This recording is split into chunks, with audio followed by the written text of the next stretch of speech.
अथ गजेन्द्रमोक्षः। श्रीशुक उवाच। एवं व्यवसितो बुद्ध्या समाधाय मनोहृदि जजाप परमं जाप्यं प्राक्जन्मन्यशिक्षितं। गजेन्द्र उवाच। ॐ नमो भगवते तस्मै यत्एतच्चिदात्मकं पुरुषायादिबीजाय परेशायाभिधीमहि। यस्मिन्निदं यतश्चेदं येनेदं य इदं स्वयं योऽस्मात् परमांश्च परस्तं प्रपद्ये स्वयंभुवम्। यस्वात्मनीदं निजमायार्पितं क्वचिद्विभातं क्वच तत्तिरोहितम्। अविद्रदृक्साक्षुभयं तदीक्षते स आत्ममूलोऽवतु मां परात्परः। कालेन पञ्चत्वमिति कृतस्नो लोकेषु पालेषु च सर्वहेतुषु। तमस्तदासीद् गहनं गभीरं यस्तस्य पारेभिर्विराजते विभु। न यस्य देवा ऋषयः पदं विदुर्जन्तुः पुनः कोऽर्हति गन्तुमीरुतम्। यथा नटस्याकृतिभिर्विचेष्टतो दुरत्ययानुक्रमणः समावतु। दिदृक्षवो यस्य पदं सुमङ्गलं विमुक्तसङ्गा मुनयः सुसाधवः। चरन्त लोकव्रतमव्रणं वने भूतात्मभूतासुहृदा समे गतिः। न विद्यते यस्य च जन्म कर्म वा न नामरूपे गुणदोष एव वा। तथापि लोकाप्ययसम्भवाय यः स्वमायया तान्युकालमृच्छति तस्मै नमः परेशाय ब्रह्मणेऽनन्तशक्तये। अरूपायोरुरूपाय नमः आश्चर्यकर्मणे। नमः आत्मप्रदीपाय साक्षिणे परमात्मने। नमो गिराम्बिदूराय मनसश्चेतसामपि सत्त्वेन प्रतिलभ्याय नैषकर्मेण विपश्चिता। नमः कैवल्यनाथाय निर्वाणसुखसंविदे। नमः शान्ताय घोराय मूढाय गुणधर्मिणे। निर्विशेषाय साम्याय नमो ज्ञानघनाय च। क्षेत्रज्ञाय नमस्तुभ्यं सर्वाध्यक्षाय साक्षिणे। पुरुषायात्ममूलाय मूलप्रकृतये नमः। सर्वेन्द्रियगुणद्रष्टे सर्वप्रत्ययहेतवे। असदाच्छाय योक्ताय सदाभासाय ते नमः। नमो नमस्तेऽखिलकारणाय निष्कारणायाद्भुतकारणाय सर्वागमाम्नाय महार्णवाय। नमोपवर्गाय परायणाय गुणारचिन्नाचिद्दुष्पपाय तक्षोभविस्फूर्जितमानसाय नैष्कर्म्यभावेन विवर्जितागम स्वयं प्रकाशाय नमस्करोमि। मादृक्प्रपन्नपशुपाशविमोक्षणाय मुक्ताय भूरि करुणाय नमोलयाय। स्वांसेन सर्वतनुभृन्मनसि प्रतीता प्रजगदृशे भगवते बृहते नमस्ते। आत्मात्मजातगृहवित्तजनेषु शक्ते दुष्प्राणप्रणाय गुणसङ्गविवर्जिताय मुक्तात्मभिः स्वहृदये परिभाविताय ज्ञानात्मने भगवते नमः ईश्वराय। यं धर्मकामार्थविमुक्तकामा भजन्त इष्टां गतिमाप्नुवन्ति। किं त्वाशिशोरात्यपि देहमव्ययं करोतु मे दद्भृदयो विमोक्षणम्। एकान्तिनो यस्य न कञ्चनार्थं वाछन्ति ये वै भगवत्प्रपन्ना। अत्यद्भुतं तचरितं सुमङ्गलं गायन्त आनन्दसमुद्रमग्ना। तमक्षरं ब्रह्म परं परेशामव्यक्तमाध्यात्मिकयोगगम्यम्। अतीन्द्रियं सूक्ष्मविवातिदूरमनन्तमाद्यं परिपूर्णमीडे। यस्य ब्रह्मादयो देवा वेदालोकश्चराचरा नामरूपविभेदेन फलज्ञा च कलया कृता।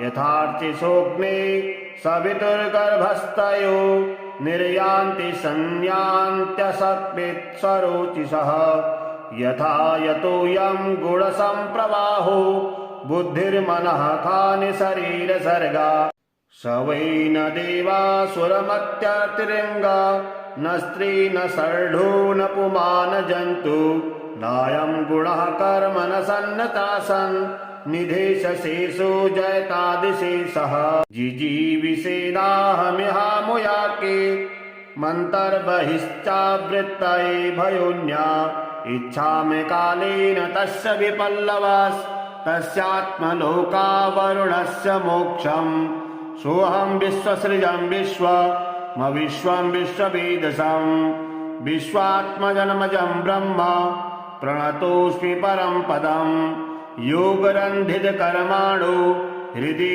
योगविभावृते योगिनो यं प्रपश्यन्ति योगेशं तन्नतोऽस्म्यहं नमो नमस्तुभ्यमसह्यवेग शक्तित्रयायाखिलधिगुणाय प्रपन्नपालाय दुरन्तशक्तये कदीन्द्रियाणाममनवाप्यवर्त्मने नायं वेद स्वमात्मानं यच्छत्याहं विधाहतं तं दुरत्यमाहात्म्यं भगवन्तमितोऽस्म्यहं श्रीशुक उवाच एवं गजेन्द्रमुपवर्णितनिर्विशेषं ब्रह्मादयो विविधलिङ्गविधाभिमाना नैते यदुपसृशपुर्निखिलात्मकत्वात् तत्राखिलामरमयो हरिराविरासीत् तं दत्वतार्थमुपलभ्य जगन्निवास स्तोत्रं निशम्मदिग्विजयेशः सन्तु वद्भिः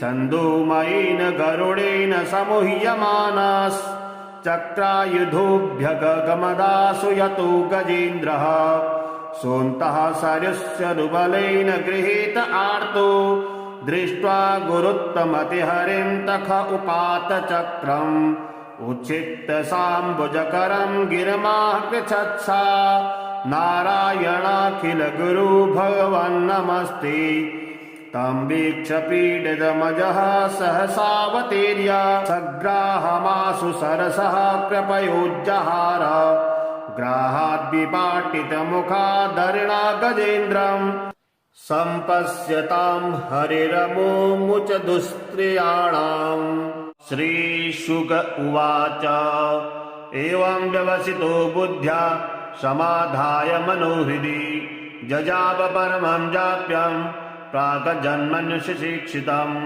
गजेन्द्र उवाच ॐ नमो भगवते तस्मै यत्एतच्चिदात्मकं पुरुषायादिबीजाय परेशायाभिधीमहि यस्मिन्निदं यतश्चेदं येनेदं य इदं स्वयं योऽस्मात् परमाश्च परस्तं प्रपद्ये स्वयंभुवम् यस्वात्मनीदं निजमायार्पितं क्वचिद्विभातं क्वच तत्तिरोहितम् अविद्रदृक्षाक्षुभयं तदीक्षते स आत्ममूलोऽवतु मां परात्परः कालेन पञ्चत्वमिति कृतस्नो लोकेषु पालेषु च सर्वहेतुषु तमस्तदासीद् गहनं गभीरं यस्तस्य पारेभिर्विराजते विभु न यस्य देवा ऋषयः पदं विदुर्जन्तुः पुनः कोऽर्हति गन्तुमीरुतम् यथा नटस्याकृतिभिर्विचेष्टतो दुरत्ययानुक्रमणः समावतु दिदृक्षवो यस्य पदं सुमङ्गलं विमुक्तसङ्गा मुनयः सुसाधवः चरन्तलोकव्रतमव्रणं वने भूतात्मभूतासुहृदा समे गतिः न विद्यते यस्य च जन्म कर्म वा न नामरूपे गुणदोष एव वा तथापि लोकाप्ययसम्भवाय यः स्वमाययातान्युकालमृच्छति तस्मै नमः परेशाय ब्रह्मणेऽनन्तशक्तये अरूपायोरुरूपाय नमः आश्चर्यकर्मणे नमः आत्मप्रदीपाय साक्षिणे परमात्मने नमो गिरां विदूराय मनसश्चेतसामपि सत्त्वेन प्रतिलभ्याय नैषकर्मेण विपश्चिता। नमः कैवल्यनाथाय निर्वाणसुखसंविदे। नमः शान्ताय घोराय मूढाय गुणधर्मिणे। निर्विशेषाय साम्याय नमो ज्ञानघनाय च। क्षेत्रज्ञाय नमस्तुभ्यं सर्वाध्यक्षाय साक्षिणे। पुरुषायात्ममूलाय मूलप्रकृतये नमः। सर्वेन्द्रियगुणद्रष्टे सर्वप्रत्ययहेतवे। असदाच्छाय योक्ताय सदाभासाय ते नमः। नमो नमस्तेऽखिलकारणाय निष्कारणायाद्भुतकारणाय सर्वागमाम्नाय महार्णवाय। नमोपवर्गाय परायणाय गुणारचिन्नाचिद्दुष्पपाय तक्षोभविस्फूर्जितमानसाय नैष्कर्म्यभावेन विवर्जितागम स्वयं प्रकाशाय नमस्करोमि। मादृक्प्रपन्नपशुपाशविमोक्षणाय मुक्ताय भूरि करुणाय नमोलयाय। स्वांसेन सर्वतनुभृन्मनसि प्रतीता प्रजगदृशे भगवते बृहते नमस्ते।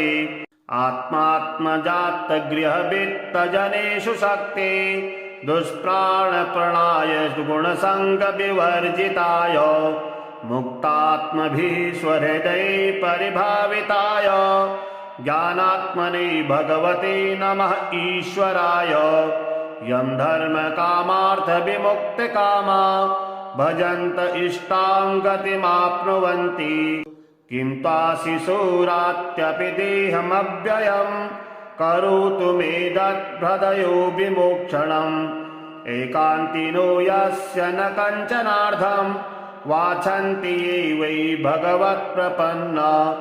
अत्यद्भुतं तचरितं सुमङ्गलं गायन्त आनन्दसमुद्रमग्ना। तमक्षरं ब्रह्म परं परेशामव्यक्तमाध्यात्मिकयोगगम्यम्। अतीन्द्रियं सूक्ष्मविवातिदूरमनन्तमाद्यं परिपूर्णमीडे। यस्य ब्रह्मादयो देवा वेदालोकश्चराचरा। नामरूपविभेदेन फलज्ञा च कलया कृता। यथार्चि सोऽग्ने सवितुर्गर्भस्थयो निर्यान्ति संयान्त्यसकृत्स्वरोचिषः। यथा यतोऽयं गुणसम्प्रवाहो बुद्धिर्मनः खानि शरीरसर्गा। स वै न देवासुरमत्यतिरिङ्गा न स्त्री न षड्ढो न पुमान् जन्तु। नायं गुणः कर्म न सन्नतासन् निधेशशेषो जयतादिशेषः। जिजीविषेणाहमिहामुयाके मन्तर्बहिश्चावृत्तये भयोन्या। इच्छामि कालेन तस्य विपल्लवस्तस्यात्मलोकावरुणस्य मोक्षम्। सोऽहं विश्वसृजं विश्वमविश्वं विश्ववेदसं। विश्वात्मजन्मजं ब्रह्म प्रणतोऽस्मि परं पदम्। योगरन्धितकर्माणो हृदि योगविभावृते।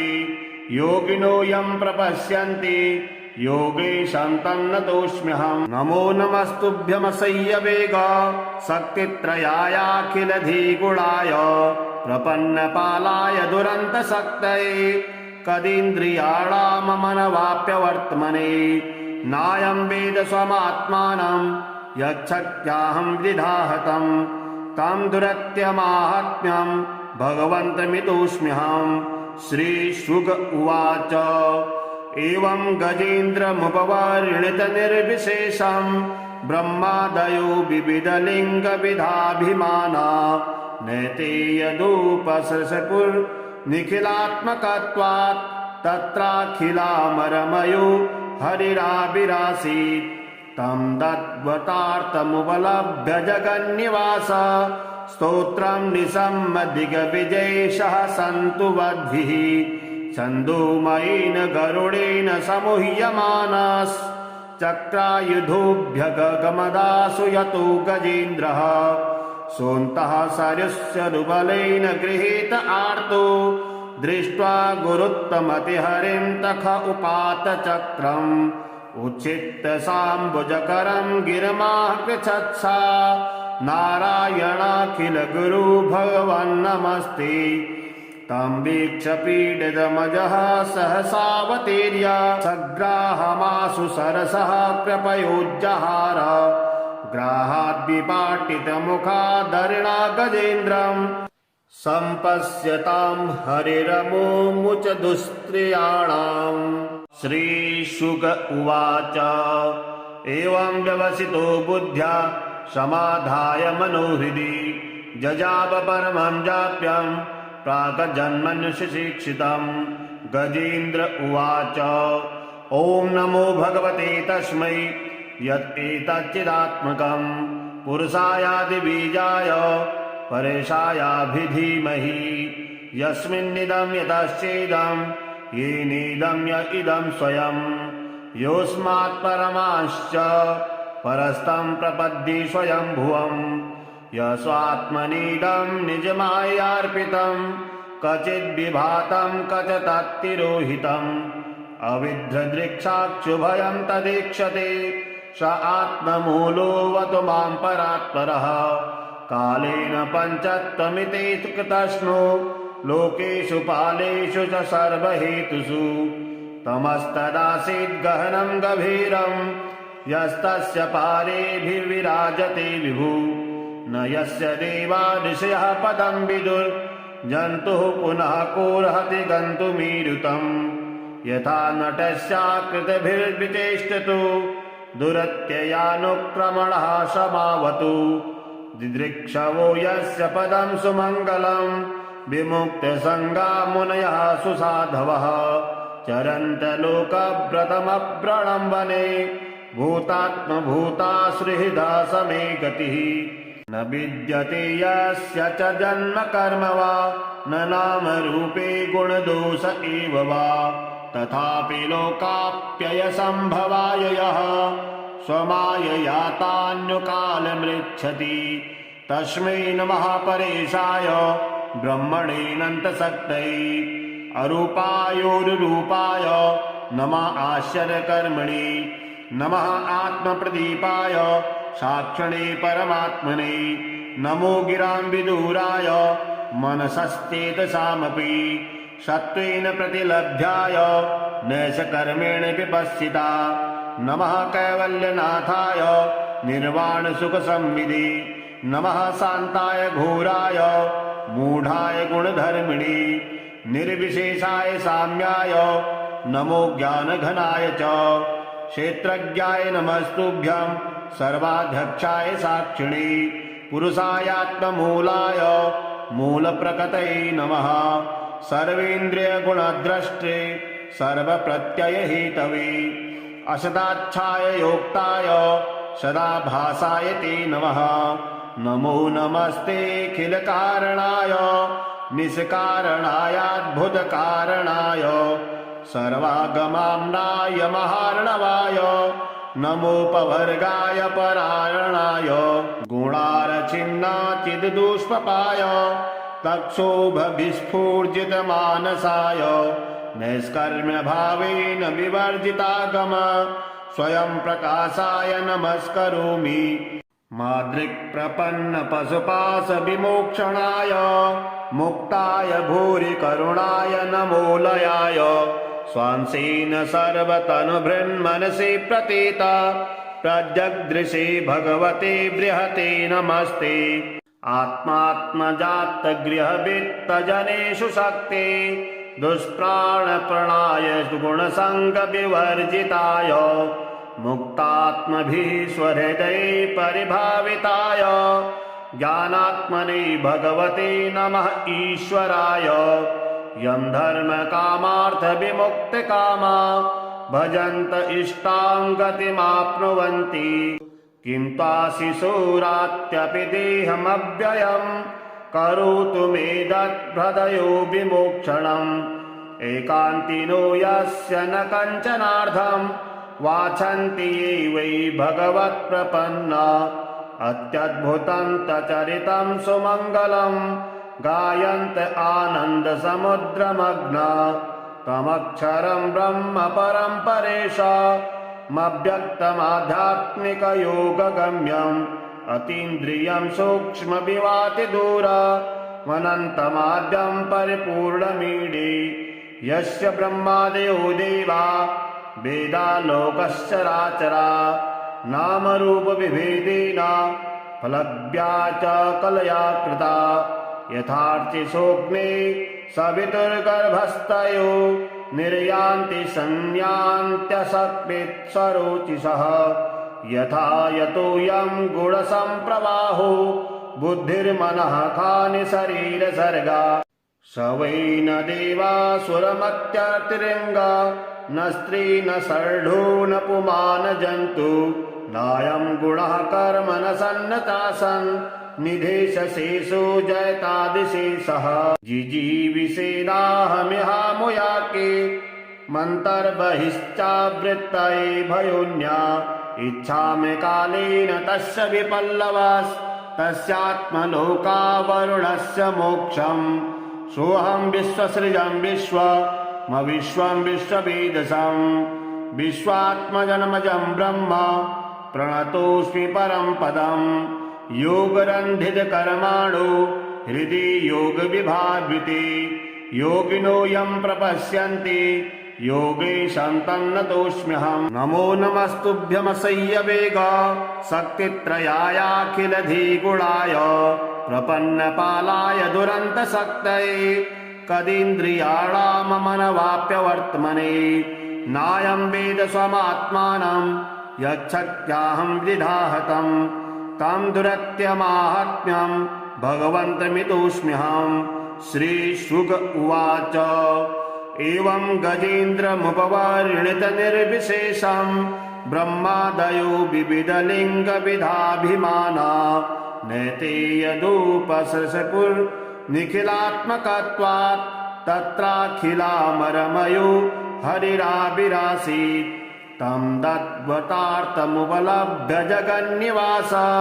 स्तोत्रं निशम्य दिग्विजयेशः सन्तु वद्भिः छन्दोमयेन गरुडेन समूह्यमानश्चक्रायुधोऽभ्यगमदासु यतो गजेन्द्रः सोऽन्तः सरस्यरुबलेन गृहीत आर्तो दृष्ट्वा गुरुत्तमतिहरिं तख उपात चक्रम् उच्छित्य साम्बुजकरं गिरमाः पृच्छत्सा नारायणाखिल गुरु भगवन्नमस्ते तं वीक्ष्य पीडितमजः सहसावतीर्य सग्राहमाशु सरसः कृपयोज्जहार ग्राहाद्विपाटितमुखादरिणा गजेन्द्रम् सम्पश्यतां हरिरमुमुच दुस्त्रियाणाम् श्रीशुक उवाच एवं व्यवसितो बुद्ध्या समाधाय मनोहृदि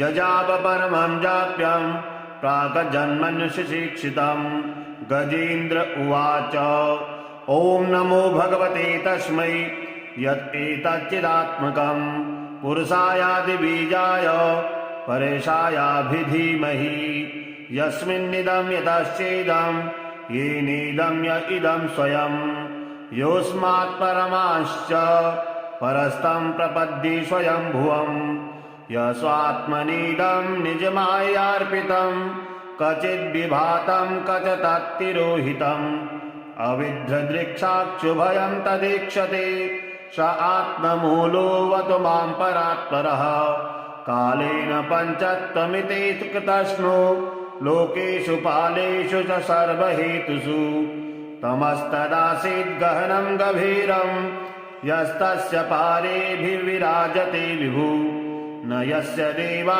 ऋषयः पदं विदुर्जन्तुः पुनः कोऽर्हति गन्तुमीरुतम् यथा नटस्याकृतिभिर्विचेष्टतो दुरत्ययानुक्रमणः समावतु दिदृक्षवो यस्य पदं सुमङ्गलं विमुक्तसङ्गा मुनयः सुसाधवः चरन्तलोकव्रतमप्रणं वने भूतात्मभूता सुहृदा समे गतिः न विद्यते यस्य च जन्म कर्म वा न नामरूपे गुणदोष एव वा तथापि लोकाप्ययसम्भवाय यः स्वमायया तान्युकालमृच्छति तस्मै नमः परेशाय ब्रह्मणेऽनन्तशक्तये अरूपायोरुरूपाय नमः आश्चर्यकर्मणे नमः आत्मप्रदीपाय साक्षिणे परमात्मने नमो गिराम्बिदूराय मनसश्चेतसामपि सत्त्वेन प्रतिलभ्याय नैषकर्मेण विपश्चिता नमः कैवल्यनाथाय निर्वाणसुखसंविदे नमः शान्ताय घोराय मूढाय गुणधर्मिणे निर्विशेषाय साम्याय नमो ज्ञानघनाय च क्षेत्रज्ञाय नमस्तुभ्यं सर्वाध्यक्षाय साक्षिणे पुरुषायात्ममूलाय मूलप्रकृतये नमः सर्वेन्द्रियगुणद्रष्टे सर्वप्रत्ययहेतवे असदाच्छाय योक्ताय सदाभासाय ते नमः नमो नमस्तेऽखिलकारणाय निष्कारणायाद्भुतकारणाय सर्वागमाम्नाय महार्णवाय नमोपवर्गाय परायणाय गुणारचिन्नाचिद्दुष्पपाय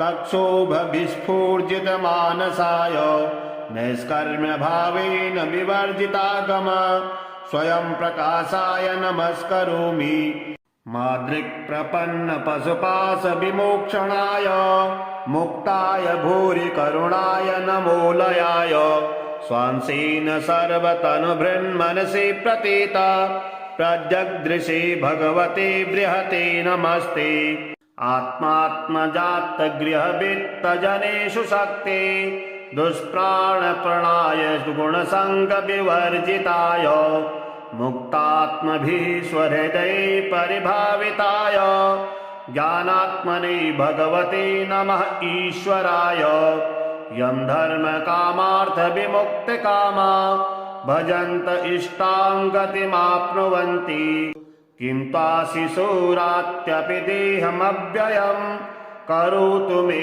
दत्हृदयो विमोक्षणम् एकान्तिनो यस्य न कञ्चनार्थं वाछन्ति ये वै भगवत्प्रपन्ना अत्यद्भुतं तचरितं सुमङ्गलं गायन्त आनन्दसमुद्रमग्ना तमक्षरं ब्रह्म परं परेशामव्यक्तमाध्यात्मिकयोगगम्यम् अतीन्द्रियं सूक्ष्मविवातिदूरमनन्तमाद्यं परिपूर्णमीडे यस्य ब्रह्मादयो देवा वेदालोकश्चराचरा नामरूपविभेदेन फलज्ञा च कलया कृता यथार्चिसोऽग्ने सवितुर्गर्भस्थयो निर्यान्ति संयान्त्यसकृत्सरोचिषः यथा यतोऽयं गुणसम्प्रवाहो बुद्धिर्मनः खानि शरीरसर्गा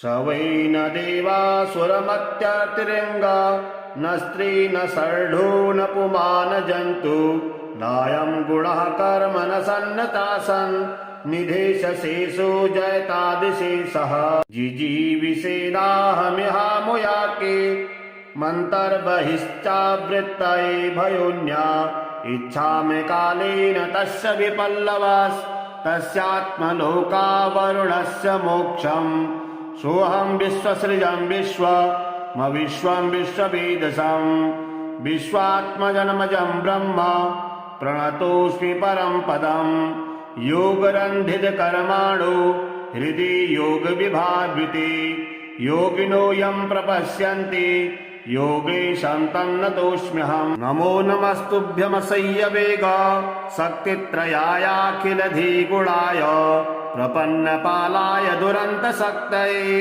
कदीन्द्रियाणाममनवाप्यवर्त्मने नायं वेद स्वमात्मानं यच्छक्त्याहं विधाहतं तं दुरत्यमाहात्म्यं भगवन्तमितोऽस्म्यहम् श्रीशुक उवाच एवं गजेन्द्रमुपवर्णितनिर्विशेषं ब्रह्मादयो विविधलिङ्गविधाभिमाना नैते यदुपसृशपुर्निखिलात्मकत्वात् तत्राखिलामरमयो हरिराविरासीत् तं दत्वतार्थमुपलभ्य जगन्निवास स्तोत्रं निसम्मदिग्विजयशः सन्तु वद्भिः छन्दोमयेन गरुडेन समूह्यमानश्चक्रायुधोऽभ्यगमदासु यतो गजेन्द्रः सोऽन्तः सरुबलेन गृहीत आर्तो दृष्ट्वा गुरुत्तमतिहरिं तख उपात चक्रम् उच्छित्य साम्बुजकरं गिरमाः पृच्छत्सा नारायणाखिल गुरु भगवन्नमस्ते तं वीक्ष्य पीडितमजः सहसावतीर्य सग्राहमाशु सरसः कृपयोज्जहार ग्राहाद्विपाटितमुखादरिणा गजेन्द्रम् सम्पश्यतां हरिरमुमुच दुस्त्रियाणाम्। श्रीशुक उवाच एवं व्यवसितो बुद्ध्या समाधाय मनोहृदि जजाप परमं जाप्यं प्राक्जन्मन्युशिक्षितम्। गजेन्द्र उवाच ॐ नमो भगवते तस्मै यत्एतच्चिदात्मकं पुरुषायादिबीजाय परेशायाभिधीमहि यस्मिन्निदं यतश्चेदं येनेदं य इदं स्वयं योऽस्मात् परमाश्च परस्तं प्रपद्ये स्वयंभुवम् यस्वात्मनीदं निजमायार्पितं क्वचिद्विभातं क्वच तत्तिरोहितम् अविद्रदृक्षाक्षुभयं तदीक्षते स आत्ममूलोऽवतु मां परात्परः कालेन पञ्चत्वमिति कृतस्नो लोकेषु पालेषु च सर्वहेतुषु तमस्तदासीद् गहनं गभीरं यस्तस्य पारेभिर्विराजते विभु न यस्य देवा ऋषयः पदं विदुर्जन्तुः पुनः कोऽर्हति गन्तुमीरुतम् यथा नटस्याकृतिभिर्विचेष्टतु दुरत्ययानुक्रमणः समावतु दिदृक्षवो यस्य पदं सुमङ्गलं विमुक्तसङ्गा मुनयः सुसाधवः चरन्त लोकव्रतमव्रणं वने भूतात्मभूतासुहृदा समे गतिः न विद्यते यस्य च जन्म कर्म वा न नाम रूपे गुणदोष एव वा तथापि लोकाप्ययसम्भवाय यः स्वमाययातान्युकालमृच्छति तस्मै नमः परेशाय ब्रह्मणेऽनन्तशक्तये अरूपायोरुरूपाय नमः आश्चर्यकर्मणे नमः आत्मप्रदीपाय साक्षिणे परमात्मने नमो गिरां विदूराय मनसश्चेतसामपि सत्त्वेन प्रतिलभ्याय नैषकर्मेण विपश्चिता नमः कैवल्यनाथाय निर्वाणसुखसंविदे नमः शान्ताय घोराय मूढाय गुणधर्मिणे निर्विशेषाय साम्याय नमो ज्ञानघनाय च क्षेत्रज्ञाय नमस्तुभ्यं सर्वाध्यक्षाय साक्षिणे पुरुषायात्ममूलाय मूलप्रकृतये नमः सर्वेन्द्रियगुणद्रष्टे सर्वप्रत्ययहेतवे असदाच्छाय योक्ताय सदाभासाय ते नमः नमो नमस्तेऽखिलकारणाय निष्कारणायाद्भुतकारणाय सर्वागमाम्नाय महार्णवाय नमोपवर्गाय परायणाय गुणारचिन्नाचिद्दुष्पपाय तक्षोभविस्फूर्जितमानसाय नैष्कर्म्यभावेन विवर्जितागम स्वयं प्रकाशाय नमस्करोमि मादृक्प्रपन्नपशुपाशविमोक्षणाय मुक्ताय भूरि करुणाय नमोलयाय स्वांसेन सर्वतनुभृन्मनसि प्रतीता प्रजगदृशे भगवते बृहते नमस्ते आत्मात्मजातगृहवित्तजनेषु शक्ते दुष्प्राणप्रणाय गुणसङ्गविवर्जिताय मुक्तात्मभिः स्वहृदये परिभाविताय ज्ञानात्मने भगवते नमः ईश्वराय। यं धर्मकामार्थविमुक्तकामा भजन्त इष्टां गतिमाप्नुवन्ति। किं त्वाशिशुरात्यपि देहमव्ययम् करोतु मे दद्भृदयो विमोक्षणम्। एकान्तिनो यस्य न कञ्चनार्थम् वाञ्छन्ति ये वै भगवत्प्रपन्ना। अत्यद्भुतं तचरितं सुमङ्गलं गायन्त आनन्दसमुद्रमग्ना। तमक्षरं ब्रह्म परं परेशामव्यक्तमाध्यात्मिकयोगगम्यम्। अतीन्द्रियं सूक्ष्मविवातिदूरमनन्तमाद्यं परिपूर्णमीडे। यस्य ब्रह्मादयो देवा वेदालोकश्चराचरा नामरूपविभेदेन फलज्ञा च कलया कृता। यथार्चिषोऽग्ने सवितुर्गर्भस्थयो निर्यान्ति संयान्त्यसकृत्स्वरोचिषः। यथा यतोऽयं गुणसम्प्रवाहो बुद्धिर्मनः खानि शरीरसर्गा। स वै न देवासुरमत्यतिरिङ्गा न स्त्री न षड्ढो न पुमान् जन्तु। नायं गुणः कर्म न सन्नतासन् निधेशशेषो जयतादिशेषः। जिजीविषेणाहमिहामुयाके मन्तर्बहिश्चावृत्तये भयोन्या। इच्छामि कालेन तस्य विपल्लवास्तस्यात्मलोकावरुणस्य मोक्षम्।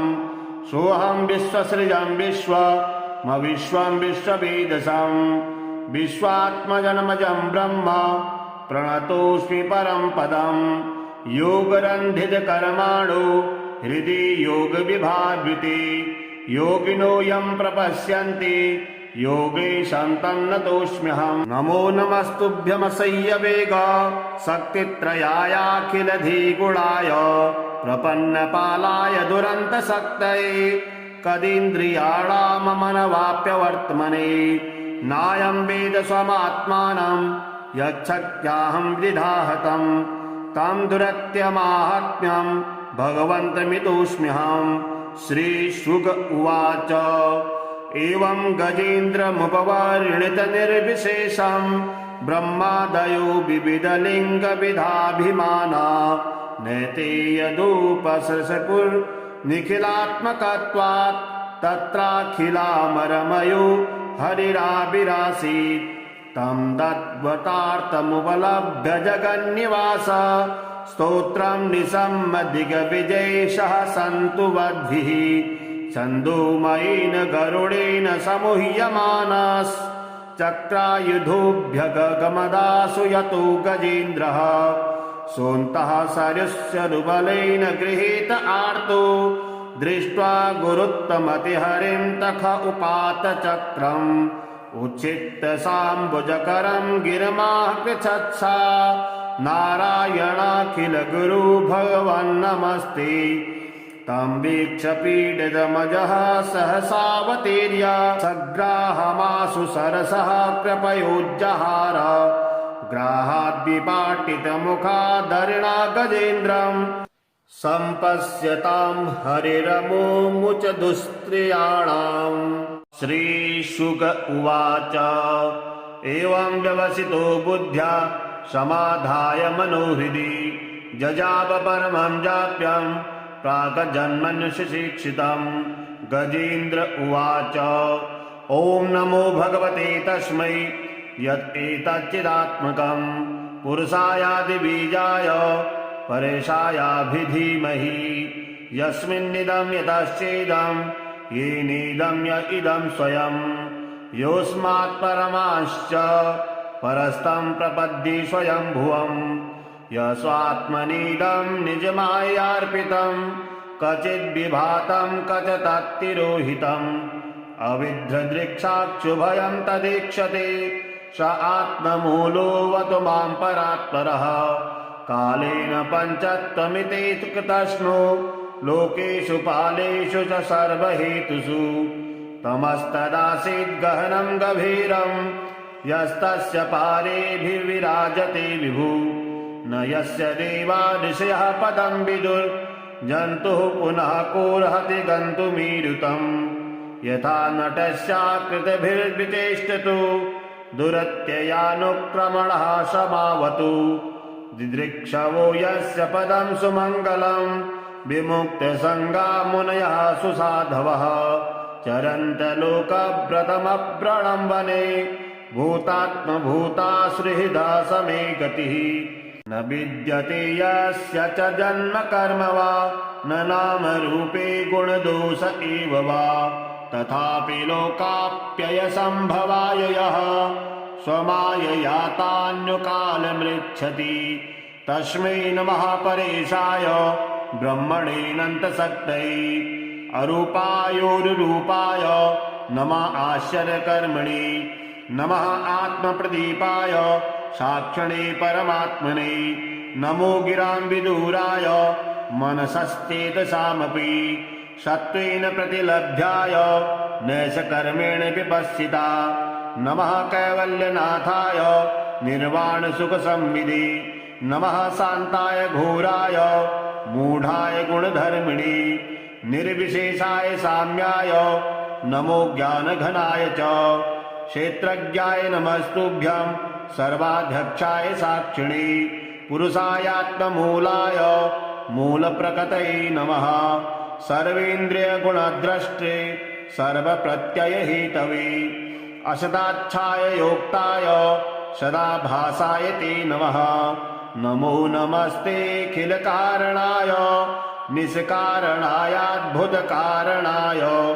सर्वागमाम्नाय महार्णवाय नमोपवर्गाय परायणाय गुणारचिन्नाचिद्दुष्पपाय तक्षोभविस्फूर्जितमानसाय नैष्कर्म्यभावेन विवर्जितागम स्वयं प्रकाशाय नमस्करोमि मादृक्प्रपन्नपशुपाशविमोक्षणाय मुक्ताय भूरि करुणाय नमोलयाय स्वांसेन सर्वतनुभृन्मनसि प्रतीता प्रजगदृशे भगवते बृहते नमस्ते आत्मात्मजातगृहवित्तजनेषु शक्ते दुष्प्राणप्रणाय गुणसङ्गविवर्जिताय मुक्तात्मभिः स्वहृदये परिभाविताय ज्ञानात्मने भगवते नमः ईश्वराय यं धर्मकामार्थविमुक्तकामा भजन्त इष्टां गतिमाप्नुवन्ति किं त्वाशिशोरात्यपि देहमव्ययम् करोतु मे दद्भृदयो विमोक्षणम् एकान्तिनो यस्य न कञ्चनार्थम् वाछन्ति ये वै भगवत्प्रपन्ना अत्यद्भुतं तचरितं सुमङ्गलं गायन्त आनन्दसमुद्रमग्ना तमक्षरं ब्रह्म परं परेशामव्यक्तमाध्यात्मिकयोगगम्यम् अतीन्द्रियं सूक्ष्मविवातिदूरमनन्तमाद्यं परिपूर्णमीडे यस्य ब्रह्मादयो देवा वेदालोकश्चराचरा नामरूपविभेदेन फलज्ञा च कलया कृता यथार्चिसोऽग्ने सवितुर्गर्भस्थयो निर्यान्ति संयान्त्यसकृत्सरोचिषः यथा यतोऽयं गुणसम्प्रवाहो बुद्धिर्मनः खानि शरीरसर्गा स वै न देवासुरमत्यतिरिङ्गा न स्त्री न सर्ढो न पुमान जन्तु नायं गुणः कर्म न सन्नतासन् निधेशशेषो जयतादिशेषः जिजीविषेदाहमिहामुयाके मन्तर्बहिश्चावृत्तये भयोन्या इच्छामि कालेन तस्य विपल्लवास्तस्यात्मलोकावरुणस्य मोक्षम् सोऽहं विश्वसृजं विश्वं विश्ववेदसं विश्वात्मजन्मजं ब्रह्म प्रणतोऽस्मि परं पदम् योगरन्धितकर्माणो हृदि योगविभावृते योगिनो यं प्रपश्यन्ति योगेशं तन्नतोऽस्म्यहं। नमो नमस्तुभ्यमसह्य वेग शक्तित्रयायाखिलधिगुणाय प्रपन्नपालाय दुरन्तशक्तये कदीन्द्रियाणाममनवाप्यवर्त्मने नायं वेद स्वमात्मानं यच्छक्त्याहं विधाहतं तं दुरत्यमाहात्म्यं भगवन्तमितोऽस्म्यहं। श्रीशुक उवाच एवं गजेन्द्रमुपवर्णितनिर्विशेषं ब्रह्मादयो विविधलिङ्गविधाभिमाना नैते यदुपसृशपुर्निखिलात्मकत्वात् तत्राखिलामरमयो हरिराविरासीत् तं दत्वतार्थमुपलभ्य जगन्निवास स्तोत्रं निसम्मदिग्विजयेशः सन्तु वद्भिः छन्दोमयेन गरुडेन समूह्यमानश्चक्रायुधोऽभ्यगमदासु यतो गजेन्द्रः सोऽन्तः सरस्वरुबलेन गृहीत आर्तो दृष्ट्वा गुरुत्तमतिहरिं तख उपात चक्रम् उच्छित्त साम्बुजकरं गिरमाः पृच्छत्सा नारायणाखिल गुरु भगवन्नमस्ते तं वीक्ष्य पीडितमजः सहसावतीर्य सग्राहमाशु सरसः कृपयोज्जहार ग्राहाद्विपाटितमुखादरिणा गजेन्द्रं सम्पश्यतां हरिरमुमुच दुस्त्रियाणाम्। श्रीशुक उवाच एवं व्यवसितो बुद्ध्या समाधाय मनोहृदि जजाप परमं जाप्यं प्राक्जन्मन्युशिक्षितं। गजेन्द्र उवाच ॐ नमो भगवते तस्मै यत्एतच्चिदात्मकं पुरुषायादिबीजाय परेशायाभिधीमहि यस्मिन्निदं यतश्चेदं येनेदं य इदं स्वयं योऽस्मात् परमाश्च परस्तं प्रपद्ये स्वयंभुवं यस्वात्मनीदं निजमायार्पितं क्वचिद्विभातं क्वच तत्तिरोहितम् अविद्रदृक्षाक्षुभयं तदीक्षते स आत्ममूलोऽवतु मां परात्परः कालेन पञ्चत्वमिते कृतस्नो लोकेषु पालेषु च सर्वहेतुषु तमस्तदासीद् गहनं गभीरं यस्तस्य पारेभिर्विराजते विभु न यस्य देवा ऋषयः पदं विदुर्जन्तुः पुनः कोऽर्हति गन्तुमीरुतम् यथा नटस्याकृतिभिर्विचेष्टतो दुरत्ययानुक्रमणः समावतु दिदृक्षवो यस्य पदं सुमङ्गलं विमुक्तसङ्गा मुनयः सुसाधवः चरन्तलोकव्रतमप्रणं वने भूतात्मभूतासुहृदा समे गतिः न विद्यते यस्य च जन्म कर्म वा न नाम रूपे गुणदोष एव वा तथापि लोकाप्ययसम्भवाय यः स्वमाययातान्युकालमृच्छति तस्मै नमः परेशाय ब्रह्मणेऽनन्तशक्तये अरूपायोरुरूपाय नमः आश्चर्यकर्मणे नमः आत्मप्रदीपाय साक्षिणे परमात्मने नमो गिरां विदूराय मनसश्चेतसामपि सत्त्वेन प्रतिलभ्याय